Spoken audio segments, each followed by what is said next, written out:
कर्म में, मोक्ष भी में। नमस्कार मेरे प्रिय साधक एवं साधिकाओं।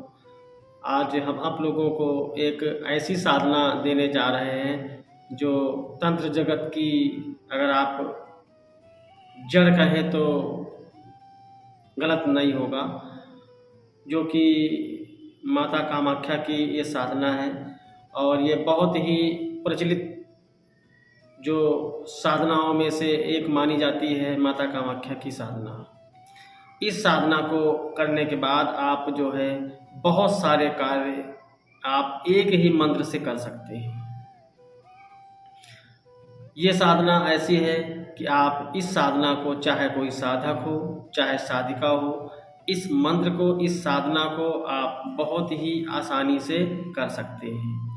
और ये जो साधना हम देने जा रहे हैं, यह साधना दो प्रकार से देंगे। एक तो आप अभी गुप्त नवरात्र आने वाली है, आप इसमें इसका प्रयोग कर सकते हैं, सिद्धि कर सकते हैं, साधना कर सकते हैं।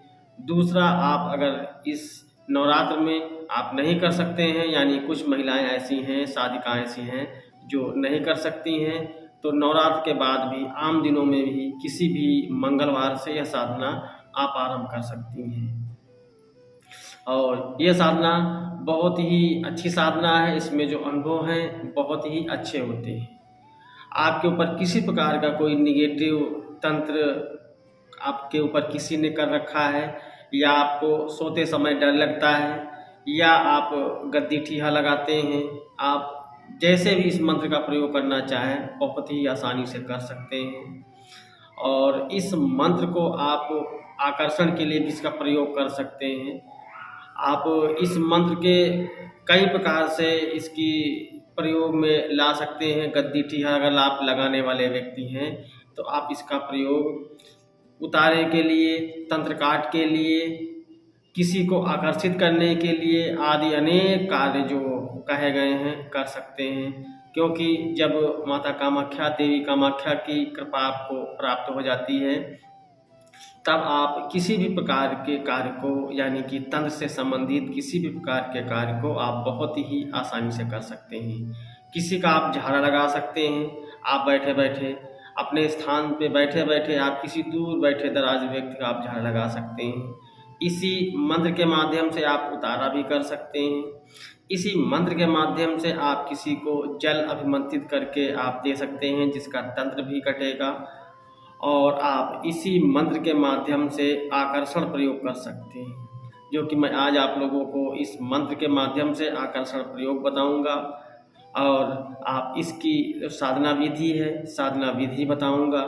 क्योंकि हमारा ये उद्देश्य रहता है कि आप अगर हमारी बताई हुई कोई साधना करते हैं, हमारी दी हुई कोई साधना करते हैं, तो आप उसका प्रयोग स्वयं से कर सकें, किसी अन्य साधक के पास आपको ना जाना पड़े।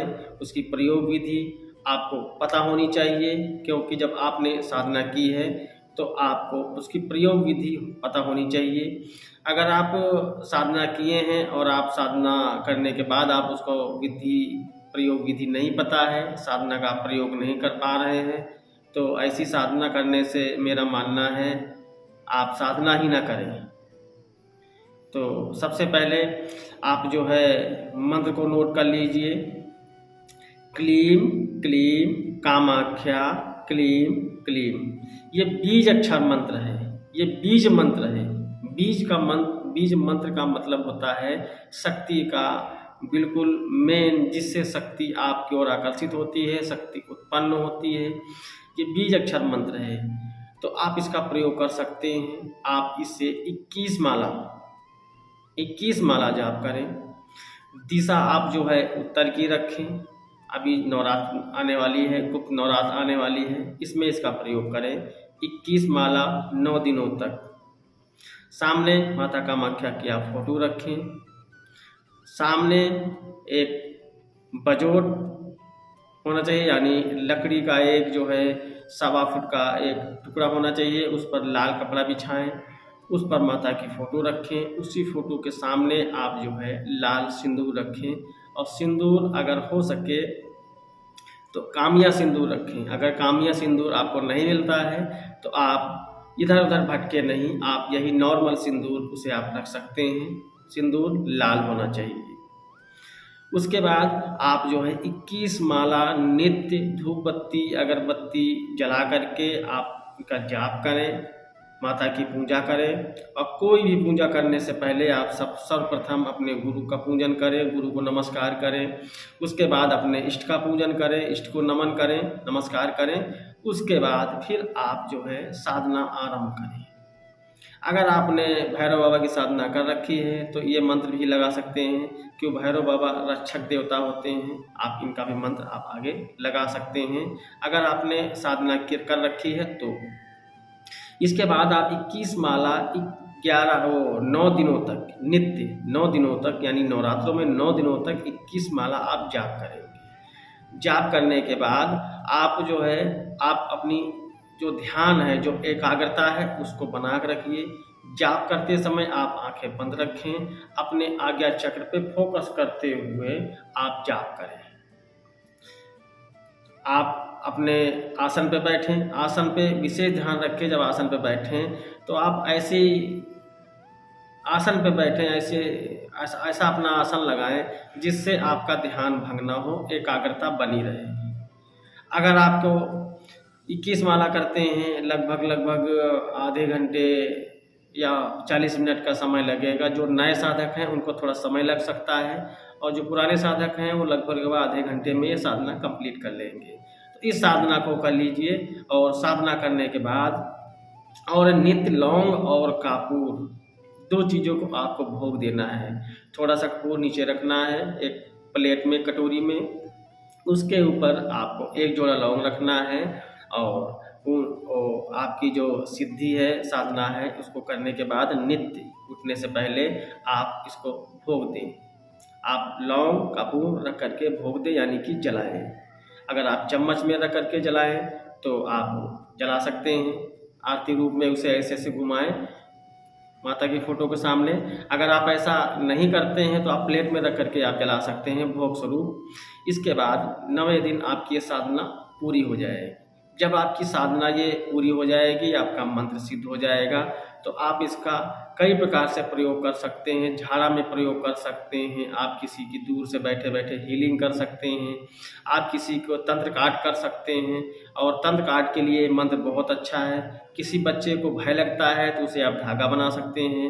आपको अगर डर लगता है, भय लगता है, आपके घर में तंत्र है, तो ये साधना करते ही आपके घर से तंत्र नष्ट हो जाएगा।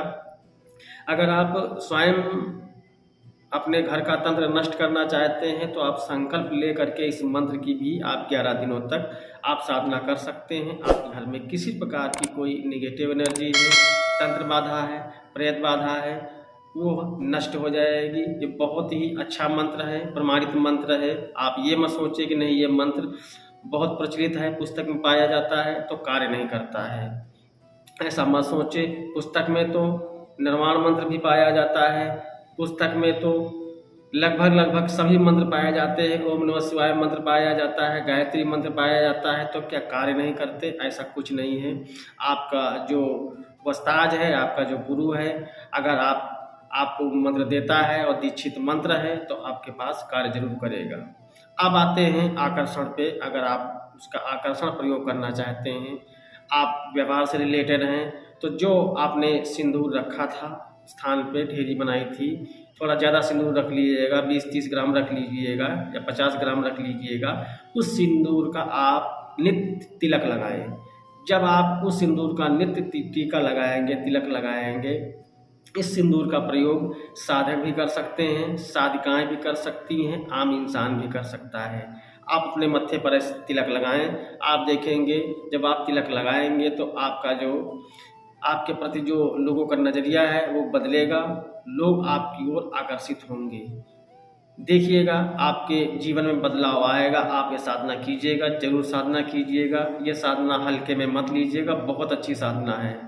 आप बताते हैं ऐसे जो साधिकाएँ हैं, ऐसी जो महिलाएं हैं जो नवरात्रों में किसी कारणवश ये साधना नहीं कर सकती हैं, तो इसके बाद आप इसकी साधना कैसे करें? तो आपको करना क्या है, किसी भी मंगलवार के दिन आप जो है, अगर माता कामाख्या का मंदिर है तो वहाँ जा कर के पूजा करें पहले दिन साधना करने से पहले। अगर नहीं है तो आप एक तस्वीर या फ़ोटो की व्यवस्था करें, कहीं से नहीं मिलती है तो इंटरनेट से आप उस फ़ोटो को मंगवा लें या बाज़ार से ख़रीद लें। उसके बाद आप एक बाजोट पे सामने लाल कपड़ा बिछाएं, उस पर आप सिंदूर रखें, सामने माता की फ़ोटो रखें या मूर्ति रखें। इसके बाद आप 21 माला नित्य 21 दिनों तक जाप करें। अगर आप नवरात्रों में नहीं कर पाते, अन्य दिनों में करते हैं, तो आपका विधान विधि वही रहेगा, सिर्फ आपकी जो दिनों की संख्या है, यानी आप नवरात्रों में 9 दिनों तक करेंगे, ऐसे आम दिनों में आप किसी भी मंगलवार से आप ये साधना करेंगे, 21 दिन तक ये साधना कर लेंगे। आप देखेंगे आपका मंत्र सिद्ध हो जाएगा। आप इस मंत्र का प्रयोग बहुत ही आसानी से कर सकते हैं। इस मंत्र को करने से पहले आपको किसी प्रकार का कोई कवच की आवश्यकता नहीं है। आपको अनुभव होंगे, अच्छे अनुभव होंगे, लेकिन आपको कवच लगाने की आवश्यकता नहीं है। बस इस बात का ध्यान रहे कि आप अपने इष्ट के प्रति आस्था बना के रखें, गुरु के प्रति आस्था बना के रखें। जिस शक्ति की आप आराधना कर रहे हैं उसके प्रति आस्था होनी चाहिए, अटूट विश्वास होना चाहिए। आप पूर्णतः ईमानदारी से मेहनत करें। कुछ मेरे साधक भाई ऐसे हैं, साधिकाएँ ऐसी हैं जो कहते हैं मैं 2 घंटे जाप करती हूँ या 1 घंटे जाप करता हूँ, लेकिन वो लोग क्या करते हैं, सिर्फ मंत्र को पढ़ते रहते हैं, बैठे रहते हैं, एकाग्रता नहीं बनाते हैं, ध्यान नहीं लगाते हैं, कभी इधर दाएँ देखते हैं, कभी बाएँ देखते हैं। बस वो अपना समय पूरा करते हैं, जल्दी से मेरी 11 माला पूरी हो जाए, जल्दी से मेरा 1 घंटा हो जाए। तो ऐसे साधकों से मैं बिल्कुल विनम्र निवेदन करना चाहूँगा कि आप लोग पूरी ईमानदारी से जाप करें, एकाग्रता बना कर रखें। अगर आप ध्यान से, एकाग्रता से, पूरी ईमानदारी से, आस्था से आप शक्ति की आराधना करते हैं, जाप करते हैं, सिद्धि करते हैं, तो आपको सफलता ज़रूर मिलती है। और जब आपकी साधना फेल होती है तो आप उसको सोचिएगा, कहीं न कहीं से आपको अपने अंदर कमी नज़र आएगी कि आपने गलती कहाँ से की। अगर आप पूरी ईमानदारी से, श्रद्धा से, लगन से आप साधना करते हैं, सिद्धि आपने की है, तो आप देखेंगे आपकी सिद्धि फेल नहीं होगी, बेकार नहीं जाएगी।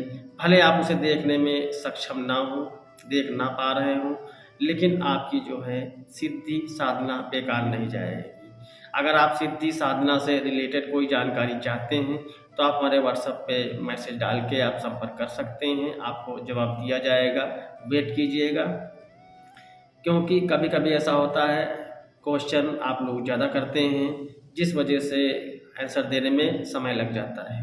तो आशा करता हूँ यह प्रयोग आप लोग करेंगे, सिद्धि करेंगे, और सिद्धि करने के बाद आप देखेंगे आपके घर पे किसी प्रकार की कोई नेगेटिव एनर्जी है, तंत्र बाधा है, प्रेत बाधा है, वह हटेगी। और इस सिद्धि करने के बाद आप सामने वाले व्यक्ति को भी आप लाभ पहुँचा सकते हैं, उसकी भी तंत्र बाधा दूर कर सकते हैं, नेगेटिव एनर्जी दूर कर सकते हैं।